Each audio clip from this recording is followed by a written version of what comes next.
Hi everybody, welcome back to Capricorn Radio TV. This is your host James and I'm super excited about today's show. We've got Mr. David Icke with us on the call today and we're going to be talking about his latest book, Phantom Self and How to Find the Real One. An absolutely awesome book. Can't wait to get into this. A little bit about the book before I bring David on. He is waiting on the call.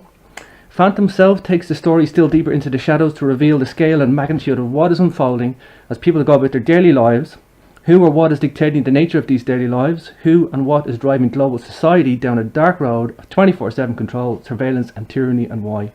You can find out all about David on davidicke.com and his forthcoming tour, which I believe he's already had one event. So let's not wait any longer. David, first of all, you're very welcome to the show. Thank you very much. Pleasure. Great to see you. David, you've had a venue already. You've had one speaking event?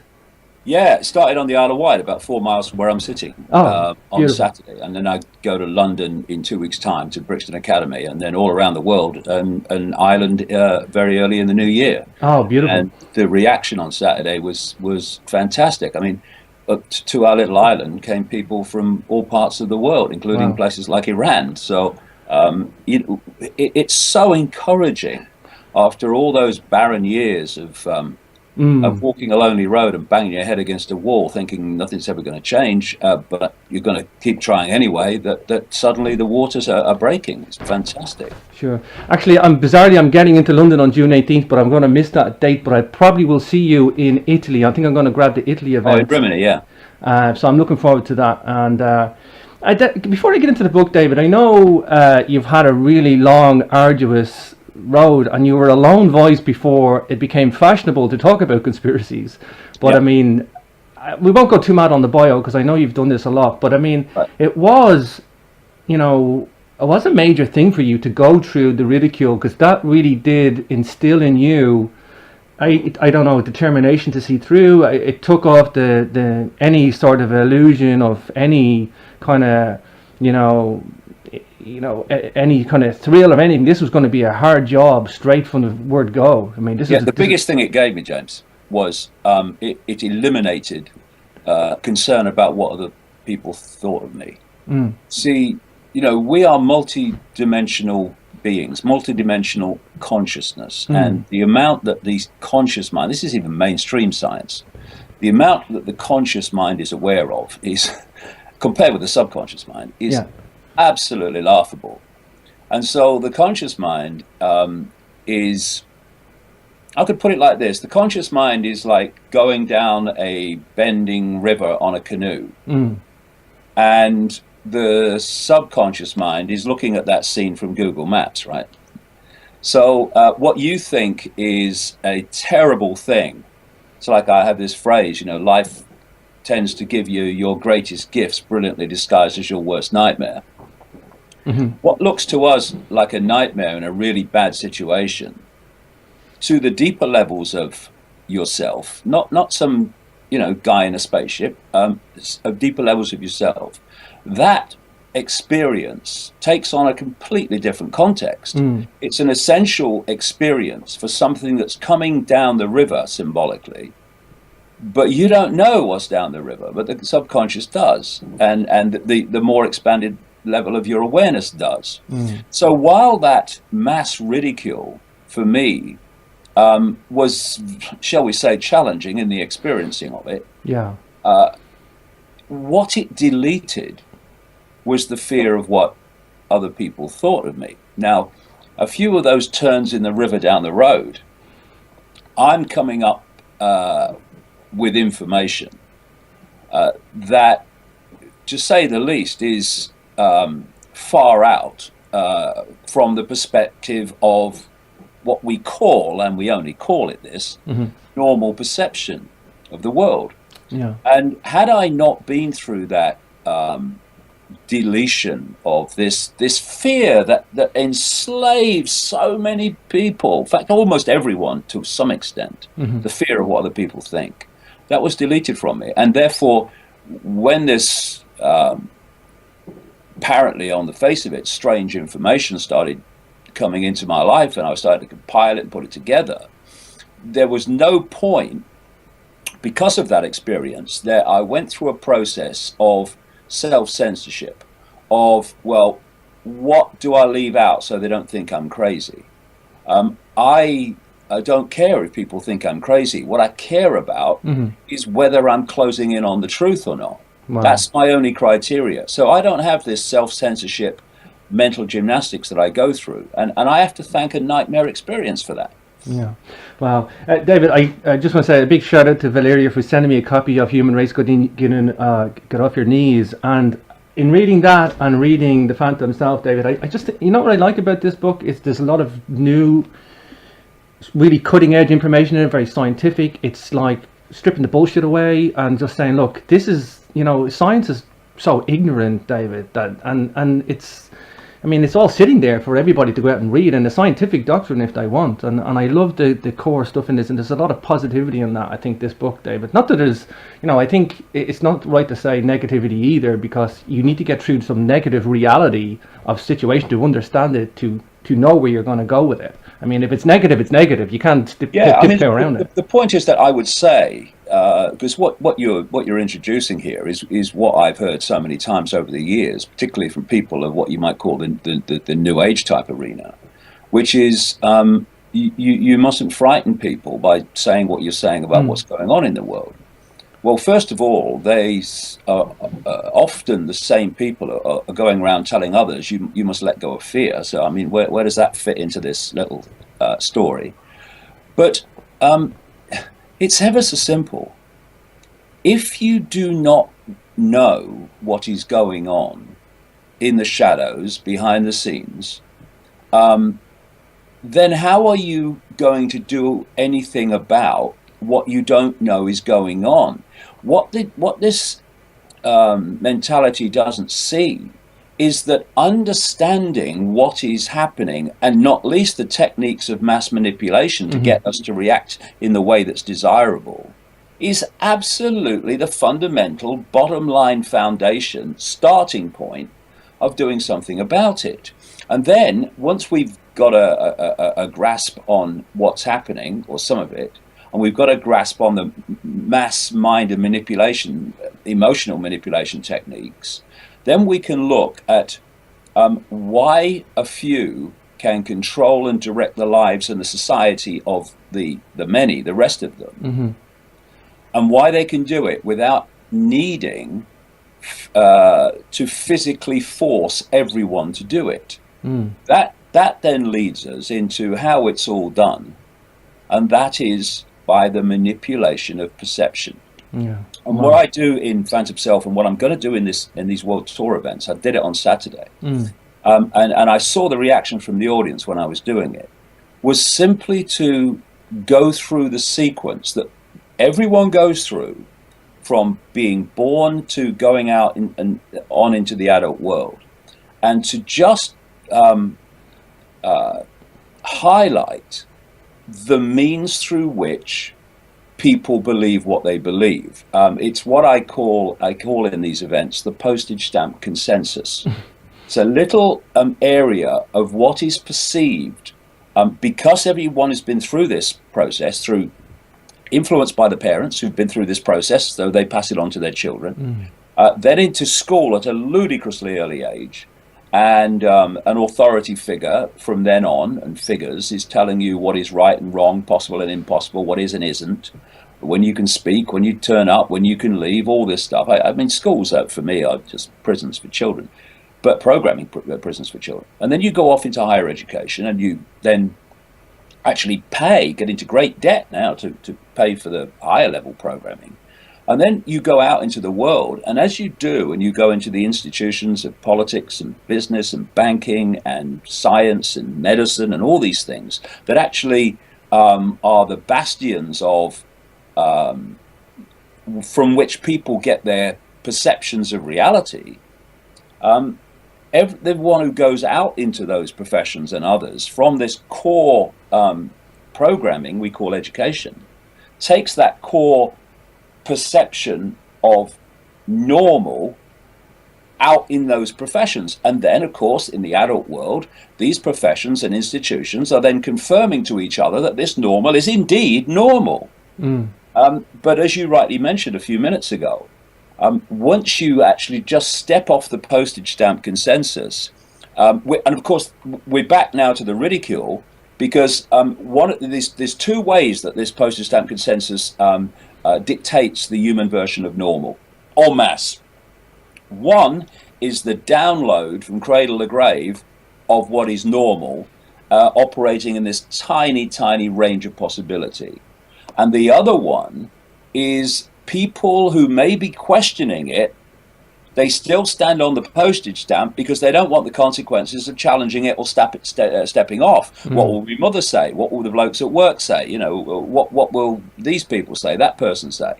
And so this goes on. And so people who want to make a difference in the world and want to challenge this whole perception deception, they have to step off the postage stamp and take what comes with that. But you, as you mentioned earlier, when you do that, when you're prepared to go and research into areas that are not on the postage stamp, you find the evidence for the fact that postage stamp normal is a provable nonsense and extraordinarily limited. I mean, you're drowning in the evidence and the information once you start, putting it together. And this is one of the things, that is happening now that I'm seeing. Because what I'm seeing now is not just the numbers that come to the events. I'm seeing the kind of people. Mm. I'm seeing more and more people out of the system that are coming there and saying, well, I'm going to have a look at this. Yeah. And it's because once you can get some information out there to people outside of the mainstream, suddenly, especially in league with witnessing current events unfolding every day, mm-hmm. it has this validity to people. It starts to answer mysteries and things that have bewildered them. Why does this happen like that? Why are they doing that? Why does this happen? And once you see it put together based on where society is being taken, how and why, suddenly these events which seem random and what are they doing that for, take on serious logical clarity, and it's very powerful. I'll admit this, I'm ashamed in one respect. Okay, I was playing the game, but I went through the education system, David, and I was in an engineering largely role, and I tried to get out of that into science, and I went through that, and I won't put letters out to my name, I don't care about that, but I was playing the game, I wanted a good job, I did all that, but I left, David, and I left because, bizarrely, I grew up with a very awake father, and he's a hypnotist and a healer, but he's an engineer, and he's a unique guy, and so I was always aware of conspiracies growing up, and all sorts of stuff, and however, it was the renewable energies market that I was working in, and I seen the climate change fiasco bullshit, and I seen the carbon tax program being implemented especially in Britain. They pumped money into the BBC to get everybody worked up about the planet and renewable energies, and then we need to put a carbon tax on that. And it was that made me want to leave, and I didn't want to be a part of it anymore. Started up a little radio show, and I went in a different direction, and I'm glad I did, and that was a tough road for me, but I was talking to someone today actually who had a little alternative healing show on a little village hall in the Isle of Wight, and they were talking about, well, we want to get this on the NHS and all that stuff, and I was saying, the system doesn't want it. Yeah. The system wants to destroy it. So instead of trying to have what you're doing absorbed by the system, operate outside of the system, so people come to you outside of the system. And when I started out 26 years ago, there was no alternative media. It didn't exist. And so what you had to do was get out there and create your own sources of communication. I got on a plane and went around America for three months, talked to nobody. I talked to less than 8 people. It was 8 people just outside Chicago. It was unbelievable. I mean, and you think, well, it would have been cheaper to ring them. But it starts something, and then people talk to someone. The next time you go back, there's more. The next time you go back, there's more. And now we have the internet, doing the kind of things that you're doing and people like you are doing. It gives a source for this information to be communicated outside of the mainstream, because eventually so many people are going to be aware of this. So many people are going to be talking about it. The mainstream is going to have to, kicking and screaming, allow some of it in, although they'll try to trash it. I was on a BBC program the other night called This Week, Current Affairs program. First time I've ever been invited on a mainstream current affairs program. So that these things will start to happen. But the mass of the communication of this information has to operate outside of the system, which takes its point of observation for everything, not least the media, of the postage stamp consensus of what is perceived to be normal. And as you will well know, that sense of normal, collective agreement of normal, is dependent on one very basic ingredient, and that is ignorance. Ignorance, yeah. Because as you pointed out, there's the information to expose the consensus of normal as ludicrous is all there. So the system has to keep people in ignorance that it's there, so they will still believe in the consensus of normal. And what people like you and me doing, and increasing numbers now, is breaking that stranglehold, a monopoly on the circulation of information that the mainstream has had for so long. I think one of the things that attracted me to physics, though, David, in fairness, was the bizarreness and the weirdness and the philosophical nature of quantum physics. And I know you go into that a lot in the book. Right. And I think it's essential, because scientific doctrines are just trying to ignore this. They want it to go away. They hate it because it explains. They do. They do. They hate it. It frightens them to death. This is the funny thing. I mean, you've been in science. You'll know this 100%. What I love, it makes me smile, is you've got quantum physics, which is showing that reality is malleable and reality is not what we experience it as. Provable.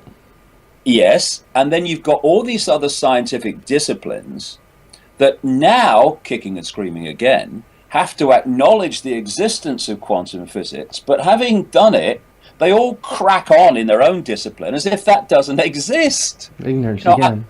It was encapsulated by a review I read of a book by Professor Richard Dawkins, the Oxford University professor, who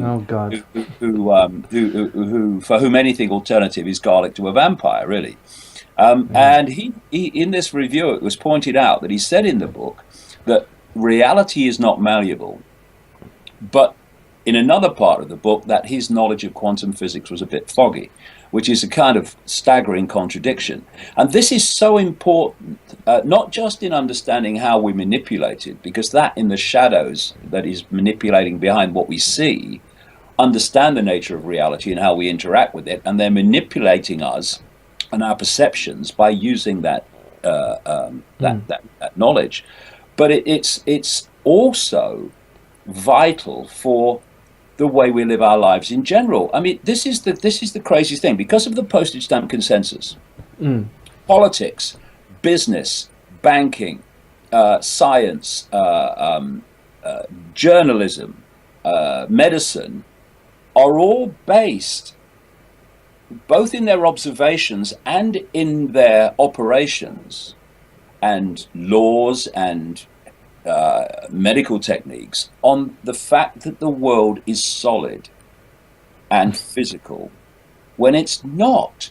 And so when you see the whole foundation on which everything happens and all these judgments and happenings are made and dictated from the most fundamental misunderstanding of reality itself, it's no surprise the world is as it is compared with what it could be. I mean, even down to healing. If you take the body to be physical, you do what mainstream medicine does. It treats the physical, but the physical is an expression of an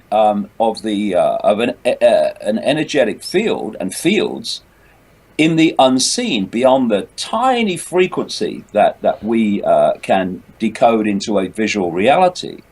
And that is the projector. That information source and what happens there is the projector. Again, it's part, in a way, of the subconscious.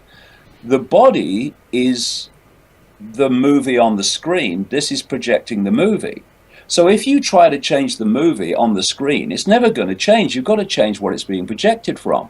So what you have is a whole mainstream big pharmaceutical medical industry that's based on trying to change the movie by manipulating the screen. It's not going to happen.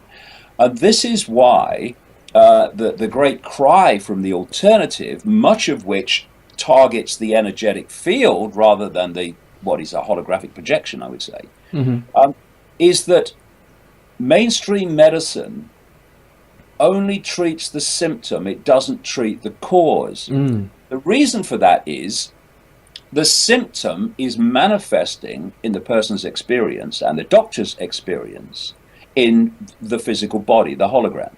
My name's Maria Wheatley and I'm second generation dowser, author and researcher, and recently I founded esotericcollege.com, which is fully affiliated to the Association of British Correspondence Colleges. We're offering courses in dowsing, past life regression, tarot and Druidic soul star astrology, and you can study these at beginner's level, intermediate, or take them to advanced level to be a professional. You can study these with online courses mixed with Skype lessons, or take a full Skype course. You could even take extra Skype tuition because I'm your personal tutor. You can find out more about me at mariawheatley.com, or you can find out more about the college at esotericcollege.com. But it's an error, a distortion in the energetic field that's causing that. Now, mainstream medicine does not even accept the existence of this energetic field. Thus, how can it possibly ever treat the cause when it can only see the symptom in the projection? And Tesla said, who gave us basically our electrical systems, was way ahead of his time, Nikola Tesla. Oh, yeah. He said if science would just start looking at basically the non-physical, looking at vibration and frequency and energy and the unseen, it would move vast distances in a short time in its understanding of everything.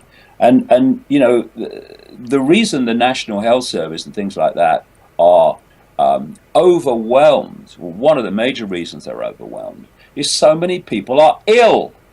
And because so many people are ill, because what people eat, drink, how they are subjected constantly now to fantastic increases in radiation. What is radiation? It's electromagnetic energy. What is the one level of the field of the body? It's electromagnetic fields. One is distorting the other. That's how radiation causes cancer. And the answers to all these problems lie in a complete reevaluation of reality and how it works, and then these unsolvable problems, whether they're health or whatever they are, have answers in front of you. But if we go on believing the world is as the postage stamp tells us it is, those problems are unsolvable, because you can't solve a problem when the solution lies in something you deny even exists, which is what the mainstream does.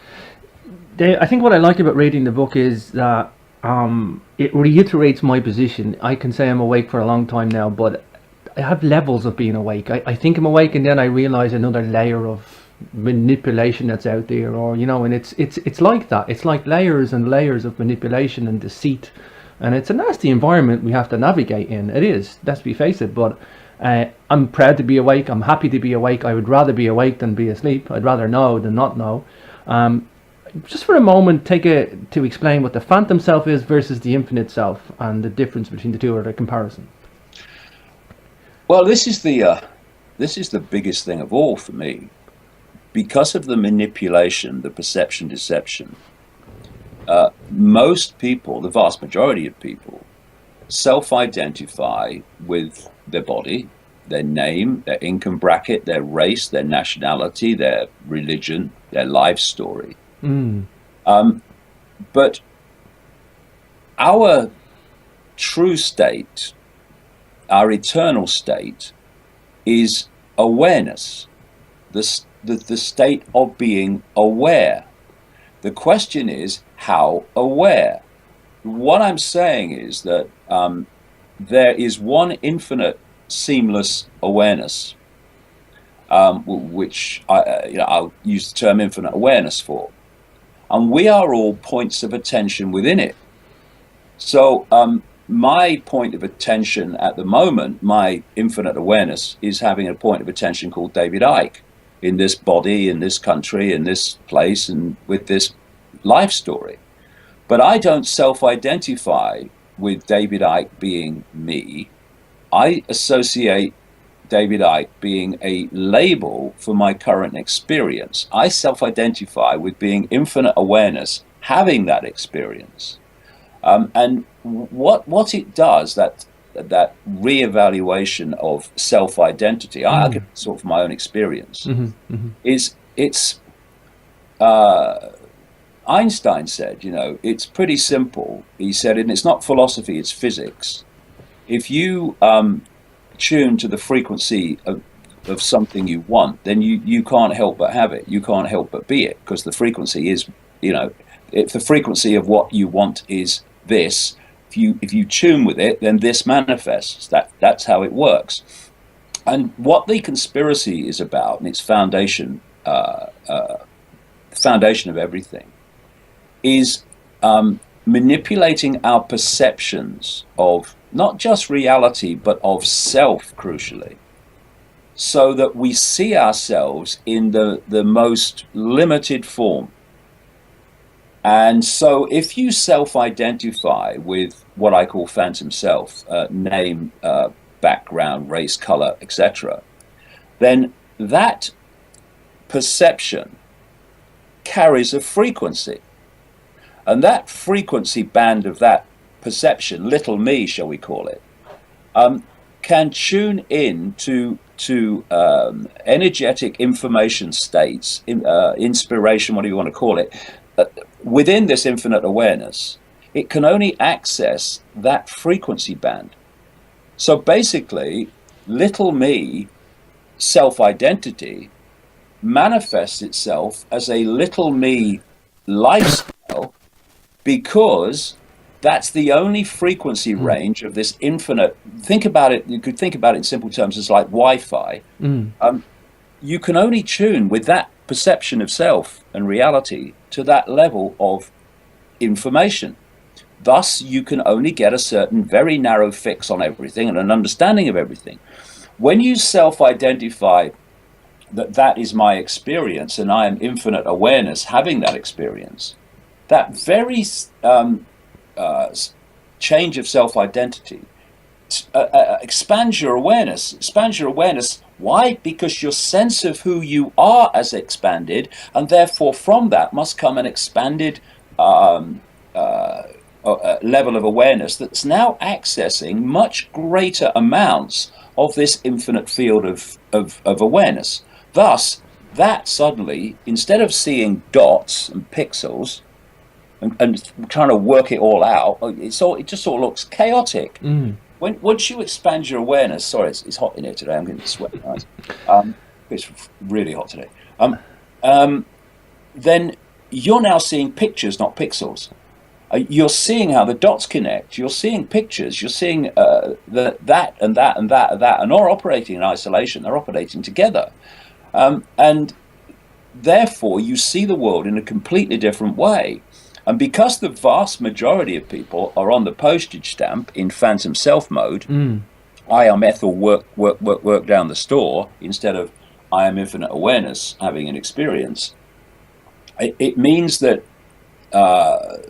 anyone that comes from that point of view, and anyone can, it's not being like, look at me sitting on the mountain. Anyone can do it. It's just a choice.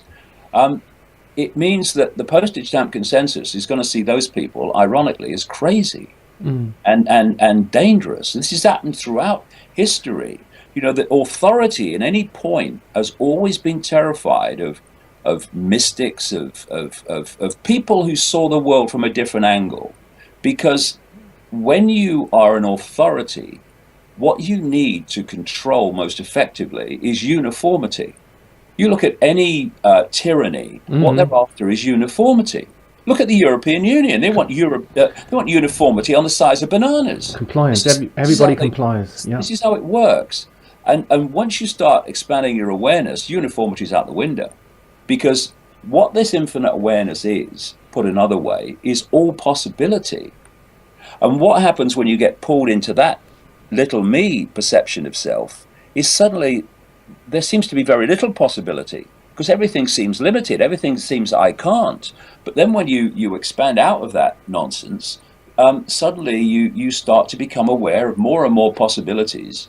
And by now you're not on the postage stamp, and by now you are looking in on it, and you're seeing that it's a nonsense, and its version of normal is a nonsense. So it's this move, this self-identity from little me, phantom self, self-identifying with the experience, to I am awareness having that experience. That changes everything because of the way it changes you, and therefore how you manifest and experience reality. When you describe the phantom self, what I think I love about the whole explanation of the manipulation, the programming, and the deception is that when you describe the phantom self, you're attacking the cause of the problem. Whereas, you know, if you just tell somebody, oh, you're being programmed, you're being deceived, and you tell them some data, they go, no, I don't. They're in the phantom self mode. They don't get it. But if you explain what the phantom self is, you're explaining who they are, and then they can strip that away and then see what's left, which is the deception. I think that's maybe a simpler way of what you've put it, but I think that's a great way to, and I think that's what I love about the book so much, is you're attacking, you know, the cause of the problem. Well, I think it's a very important point you brought up, and I saw the impact it had on Saturday in the first event in this tour. It's the explanation, step by step, of why people believe the same normal. When you explain that, well, why does this is the line, isn't it? Everyone knows that, mate. No, everyone says that, mate. They don't know it. They've been told it, and they've accepted it.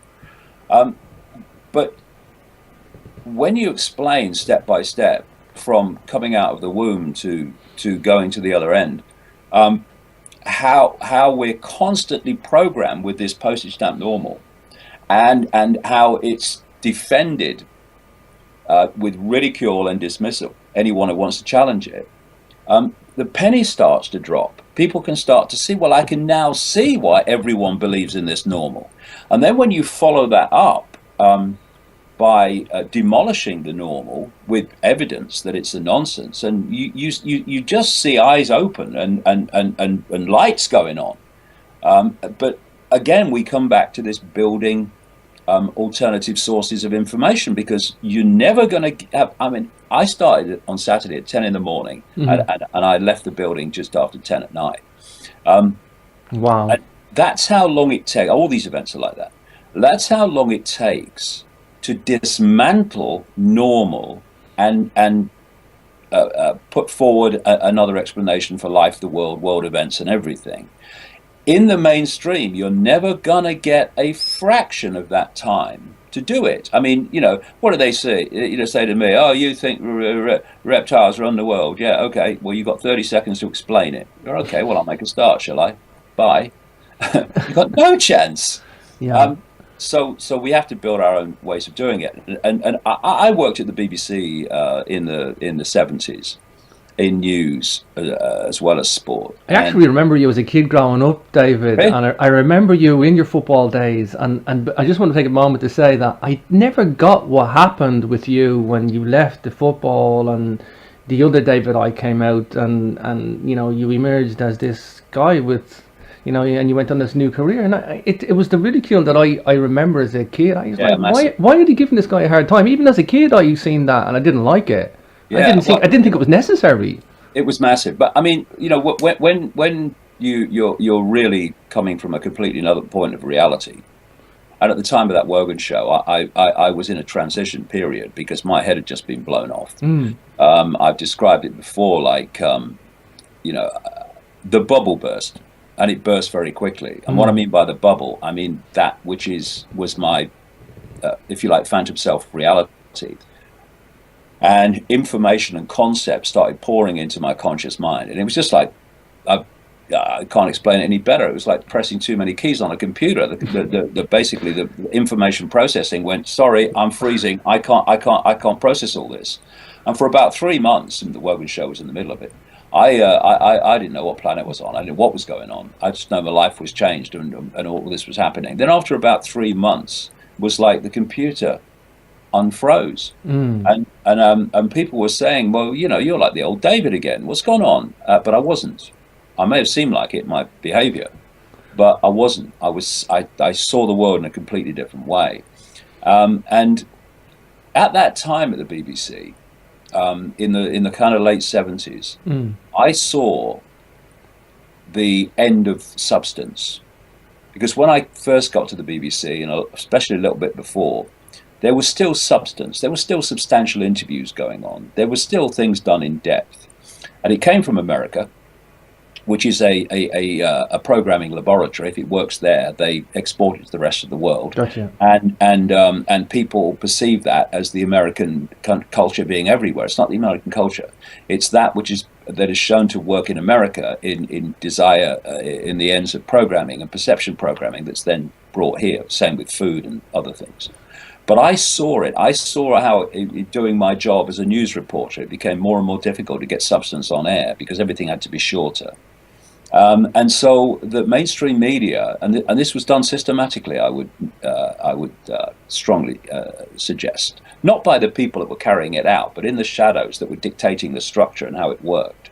And what it did was exclude any substantial discussion and demolition of the way this mainstream system works, because there was simply no longer the time to discuss it, and that's when they shut it out.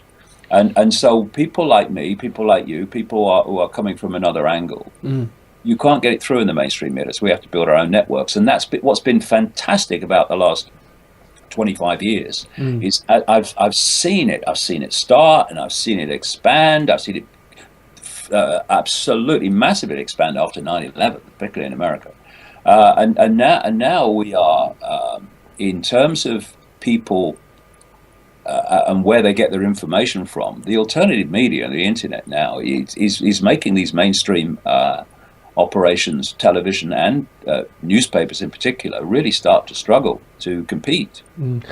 Just bizarre you mentioned 9/11 there. My other business partner, Chris from Modern Knowledge, he works with Ken O'Keefe actually, and his daughter was in school. Couldn't believe it. His daughter was in school and was given a test paper on 9/11 and basically told to fill it in and grade it on it. I couldn't believe that they're doing this to the kids. Like, I honestly couldn't believe it. The perception manipulation in schools is extraordinary. I mean, we've got a school around the corner for me here, where my grandkids used to go to, and my children went to. When my kids went to school, I used to say to them, just because the teacher says it, you don't have to believe it's true. If you don't feel right to you, forget it, and question it. But teachers are leaving. I can only speak from this school because it's around the corner. Teachers have been leaving this school in droves over the recent years, because teachers too cannot stand the system that's being forced upon them, because of the way they're being forced to teach. And I was talking about this on Saturday about the programming of children, and someone said, and the teachers, and I said, absolutely right, they're in jail as well. So when you break down school, all it is the system's version of everything. Funny enough, one of the things, the thing that really started me on this journey and getting into this whole panorama of conspiracy was I had these massive, what you might call spiritual experiences, energetic experiences. The bubble burst, my mind opened, and very quickly, after a series of so-called paranormal experiences, not paranormal at all. And I started understanding some of these. I understand a lot more now, but some of these concepts of the nature of reality. And I started seeing more and more of the evidence that was available for it. And my question was at the start, why isn't this taught in schools?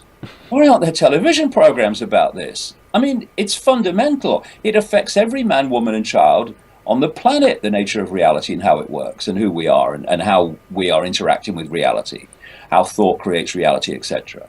And then when I started asking that question, why isn't it in the media? It's amazing information. Then My name's Maria Wheatley and I'm second generation dowser, author and researcher. And recently I founded esotericcollege.com, which is fully affiliated to the Association of British Correspondence Colleges. We're offering courses in dowsing, past life regression, tarot and Druidic soul star astrology. And you can study these at beginner's level, intermediate or take them to advanced level to be a professional. You can study these with online courses mixed with Skype lessons or take a full Skype course. You could even take extra Skype tuition because I'm your personal tutor. You can find out more about me at mariawheatley.com or you can find out more about the college at esotericcollege.com. you realize it's being systematically blocked, and then the panorama opens up of the whole conspiracy. Another point to that, I always say to people, where are people never taught about the ego? I mean, we're fed to evolve the ego. You're given courage and patriotism and flags and countries and identities. And like you say, David, I never got a choice being Irish. I was given an Irish passport. I was born in this island. I didn't get a choice. I don't like the Irish government. Never did. But I was born here. I'm patriotic to the earth. I'm not patriotic to any nation, and I don't like flags. And I grew up in Northern Ireland where I'm at now, and I left and stuff, and so I seen a different world here anyway, and I never liked it politically, and but I see why it is that way, and I grew up because I seen people, they incite patriotism and they incite your nationality, and it's used as tools against you, and it's attack on the ego. They want that ego to evolve, and it's a sad state, it really is. But why? And so I always question the same thing. Why are you never thought about it? The ego is so important. I think you should subjugate the ego. You'll probably never get rid of it, but you should at least try to subjugate it and reduce it to a manageable level.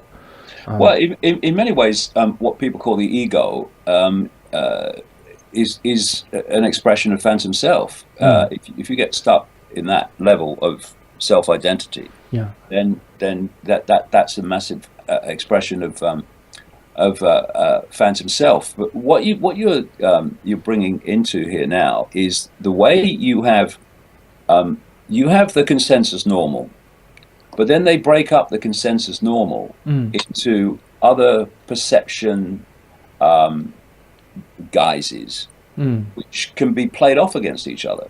So you have the Roman Catholic perception phantom self, you have the Protestant phantom self, you have the Muslim phantom self, you have the I've got a big income phantom self compared with the I'm homeless phantom self, and you've got it's very religion is very symbolic in the sense that you get a religion and then the religion breaks up into factions and calls itself different names. Well, this phantom self operates in the same way wherever, what you call the ego here, but it's subdivided into other sub perceptions of the overall sense of normal, and thus you've got divide and rule till the cows come home and go out again, and one of the ways of keeping us out of infinite awareness is to play us off against each other.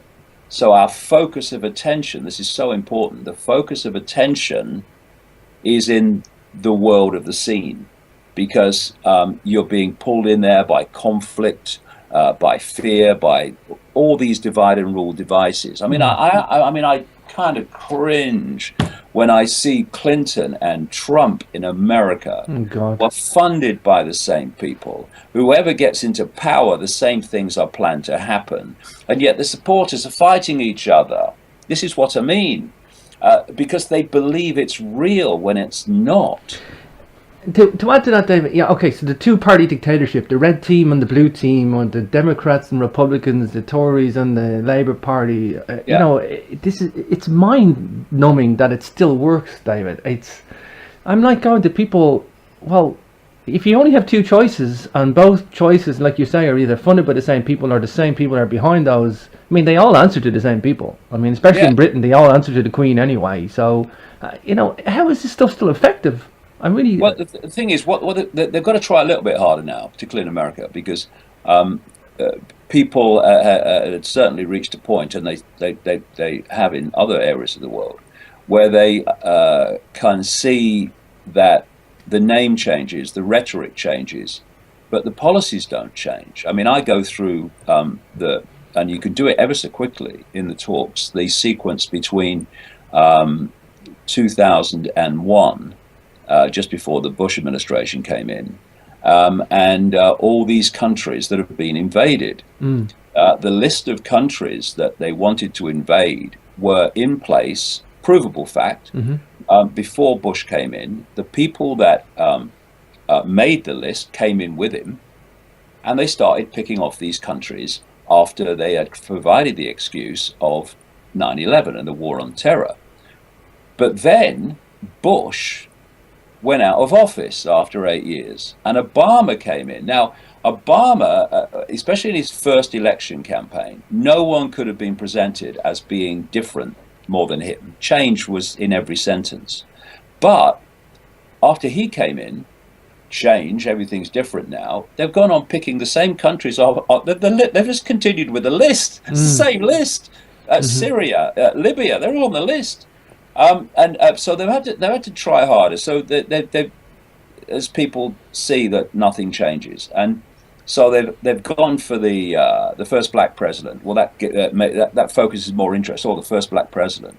This year now they're going for the first woman president, and this renegade out of the system, out of the establishment. Yeah, right. Okay, Donald Trump, and they create this circus.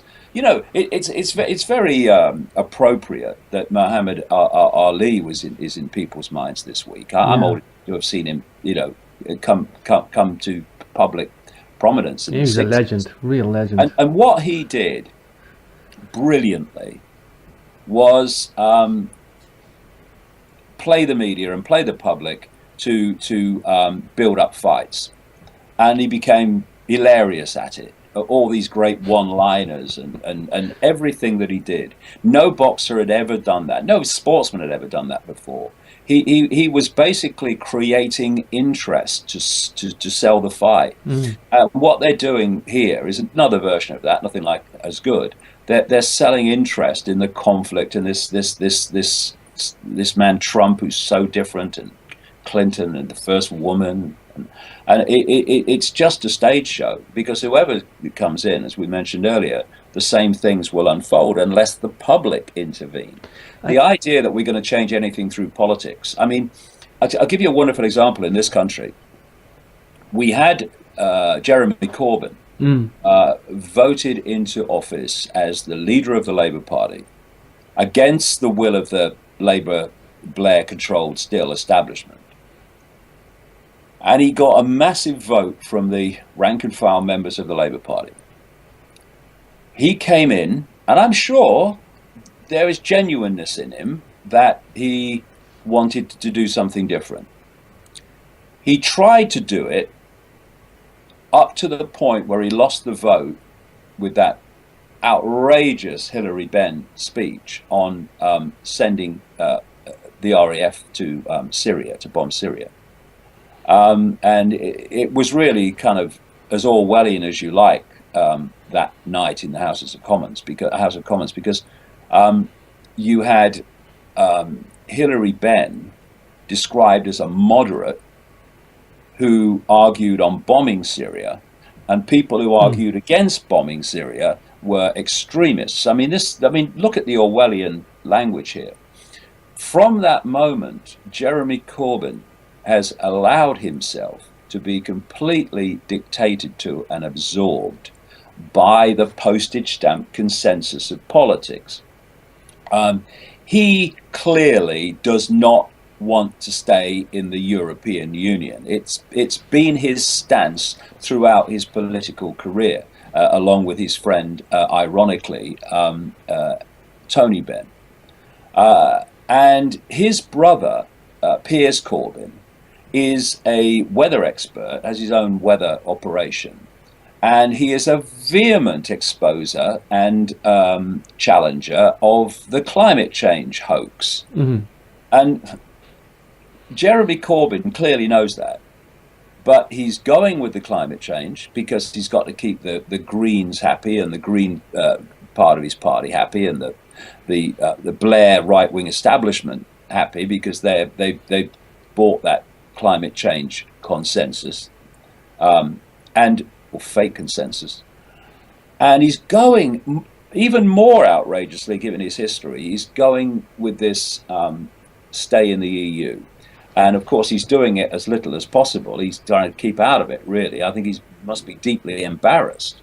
And here we have a situation where the Cameron wing of the Conservative Party and George Osborne, the Labour Party, the Greens, the Liberal Democrats, the unions are all together pushing us to stay in the European Union. And they're talking about changing it from within. Well, it's never happened before. And the point about the European Union is where we are is not where it's meant to end. Where we are is where we are. It's about to get much more extreme. United States of Europe. Centralized control, what have you. And so you have a Labour Party and unions, etc., and Greens, who claim to want to change society for the betterment of the less fortunate and the less outside the 1%, while arguing and campaigning to stay in a European Union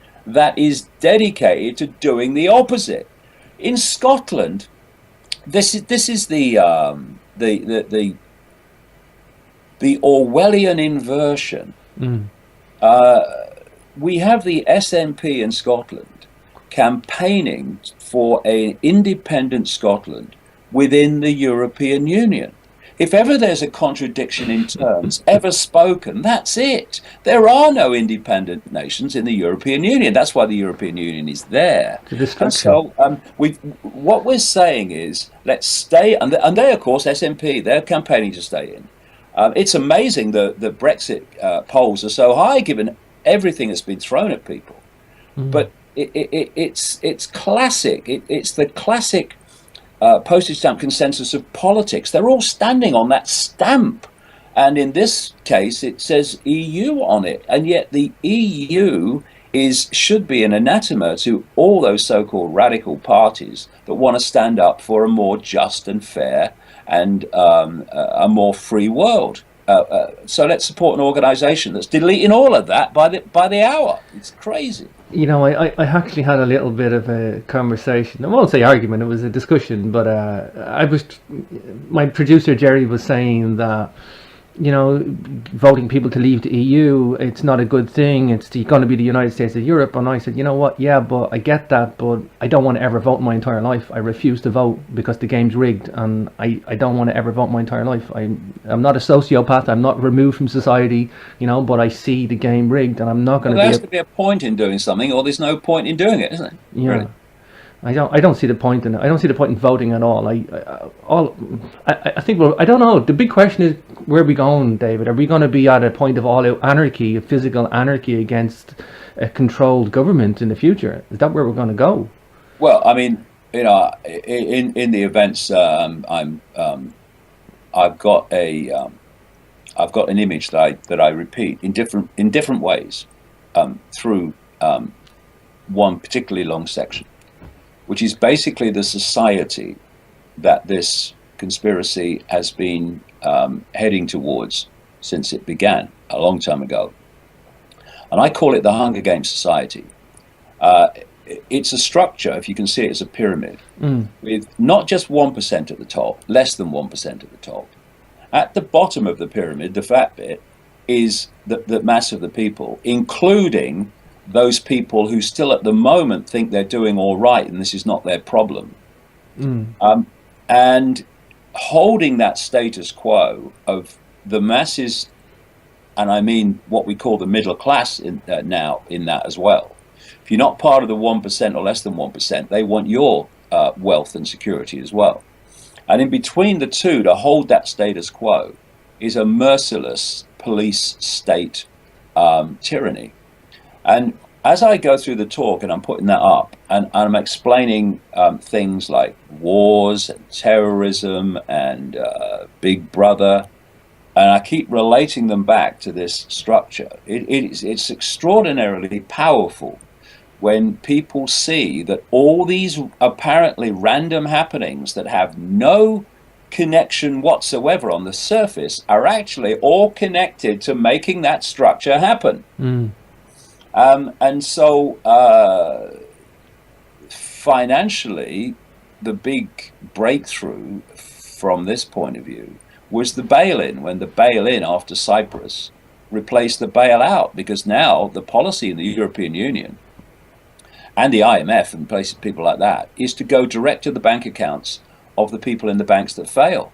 Yeah. And if you remember, in Cyprus, there were a large number of people, particularly Russian, who had a lot of money in those banks, in accounts, who would have been saying, as I said earlier, well, you know, all this stuff, you know, not my problem, I'm doing fine. Yeah. But they weren't very soon afterwards. So there are many ways that they wish to create that structure and are doing by the day.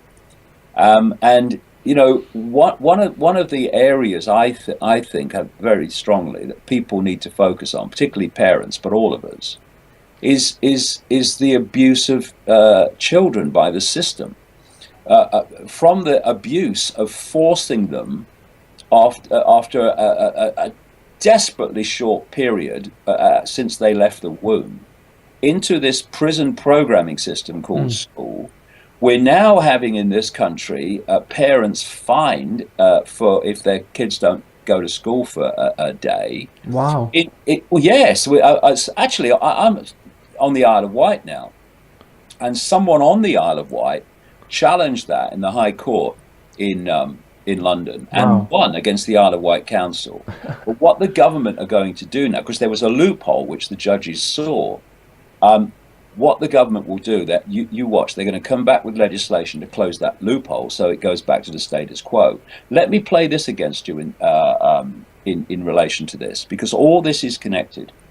The way parents are losing more and more power over the decision making of their children, the way schools are getting more and more power over parents, this is all connected to the longer term goal of this, which I've been writing about for a time, about the end of parenthood itself. Because when Aldous Huxley was writing in Brave New World about babies being born not through procreation but by laboratory means, you've got to see, this is, you know, when you've got to connect the dots to see the real picture. You look at the stories coming out now, where permissions are being used to pursue the creation of synthetic children, synthetic babies, synthetic life. It's all connected to this. And as they're pursuing that in terms of science, so they're at the same time breaking down parental influence on the children. But let me play this against you if you're not coming across it. In Scotland. In August, this SNP, this Party of the People, is introducing a compulsory named person that will be designated by the state. Trials are already going on with this, but this will be en masse. A named person, that's the law. The state will appoint a named person to oversee the bringing up of every single child from until aged 18, in some cases a bit longer. They will be assessing how the parents bring them up. The kids will be able to talk and discuss with them without the parents even knowing what's being discussed. This is already in the trials, ludicrous things are being done that are having social services move in for things that are nothing to do with them, but the named person has got them involved. Named persons in the trials are going to doctors and demanding they give them private information about the family because they're a named person. What are the fillings like? What's this? What's that? And all that. And this is the front of the wedge. This is what they want everywhere. If anyone's interested in this, and everyone should be interested in it, just put into a search engine named person Scotland, and see the scale of what's going on. And most people don't know it's happening outside of Scotland anyway. It was introduced by somebody in a Question Time program recently on the BBC. And David Dimbleby, obviously the presenter, was visibly taken aback when he heard that this was being introduced. But this is what's happening, and they want it everywhere. You see, they have to get to the children, because the children are the adults when this thing is designed to be fully fledged control of the adult world. So the children are being prepared now. And one of the things that they're creating is what I term Generation Jelly. Now, there's some fantastic young people who, despite everything, are seeing it. So many young people at the event on Saturday. But there are others who are basically having their backbones removed. This is the university, both sides of the Atlantic, and colleges who are, they want a safe space, which means no one can say anything worth hearing. They want to deplatform, all these Orwellian terms, deplatform speakers that come to universities and might say some things that are provocative, and therefore, in their terms, deny them a safe space, because you can't say anything provocative. In other words, you can't say anything worth flipping hearing.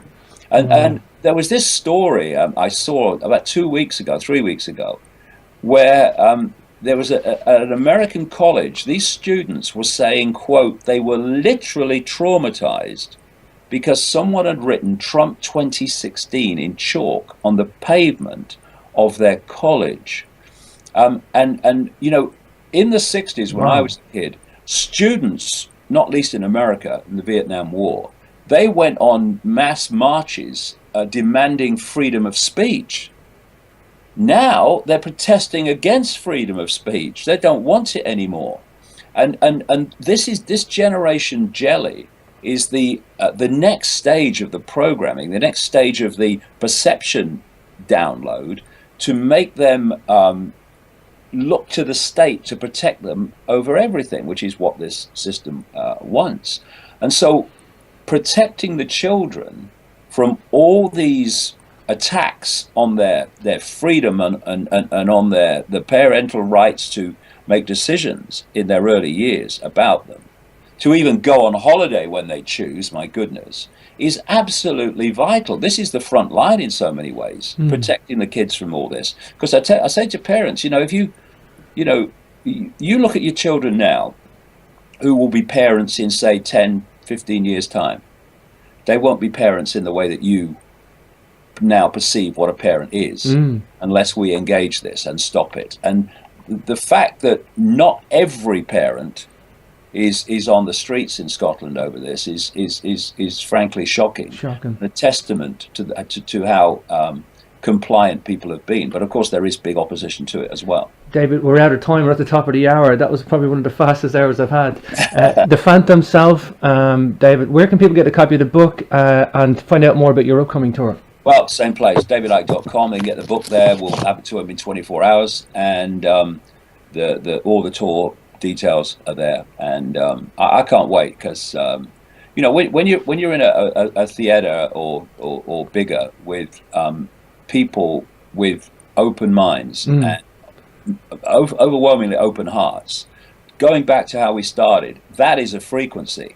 And it's a very high frequency. And to spend the days, including the audience, in that energetic field is just amazing. Wow. Well, David, I really wish you every success with the upcoming tour. It's an awesome book. I really enjoyed it. And as I say, I reiterated my position on my Wake and Aware world. And I really found it very beneficial. And it's coming from an awake soul as well. davidicke.com. And I'll see you in Italy, all being well, David. Brilliant. You take care, brother. We'll have a paddle. For sure. See you. Bye.